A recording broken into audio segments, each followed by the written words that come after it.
Alors cette série de vidéos s'adresse à des non-spécialistes, à des non-techniciens, que ce soit en sécurité informatique, voire même en informatique tout court.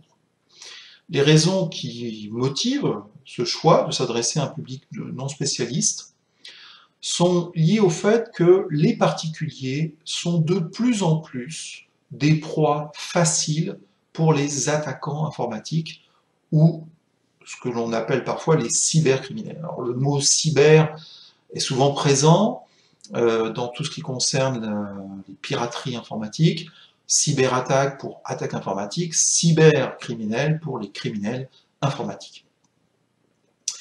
Pourquoi sécurité numérique et pas seulement sécurité informatique? Eh bien parce que de plus en plus d'attaques se font non plus seulement à partir d'un simple ordinateur, d'un PC, mais aussi à travers des smartphones, et même on voit apparaître des attaques à travers ce qu'on appelle les objets connectés. On verra ça un petit peu plus tard. Alors peut-être que vous vous demandez, mais pourquoi est-il si nécessaire d'apprendre à se protéger de ces attaques? Est-ce que c'est pas un peu exagéré? Est-ce que il n'y aura pas de l'exagération finalement? Et puis, est-ce que mon ordinateur va me voler pendant la nuit? Ou bien est-ce que mon smartphone va tout soudainement se mettre à me mordre? Bon, ces hypothèses évidemment sont un peu farfelues, mais pas tant que ça, vous le verrez un petit peu plus tard.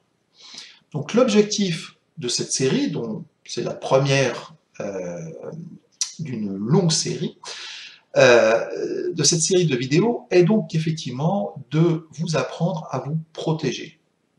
Alors, encore une fois, si les raisons qui peuvent pousser des cybercriminels à vous attaquer vous paraissent peut-être floues, nébuleuses, sachez qu'eux savent pertinemment le profit qu'ils peuvent tirer des informations qu'ils vont récolter sur vous ou par vous. Donc vous verrez ça plus en détail par la suite. Dernier point, au fur et à mesure de l'avancée de ces vidéos, vous allez voir des techniques qui sont mises en œuvre par les cybercriminels, vous allez les comprendre et surtout vous allez apprendre à vous protéger. Et vous verrez que les mécanismes de protection ne sont pas si complexes que cela, même si c'est vrai. Certaines attaques peuvent être très complexes. Les mécanismes de protection sont parfois extrêmement simples. Donc, ceci était juste une vidéo de présentation, d'introduction.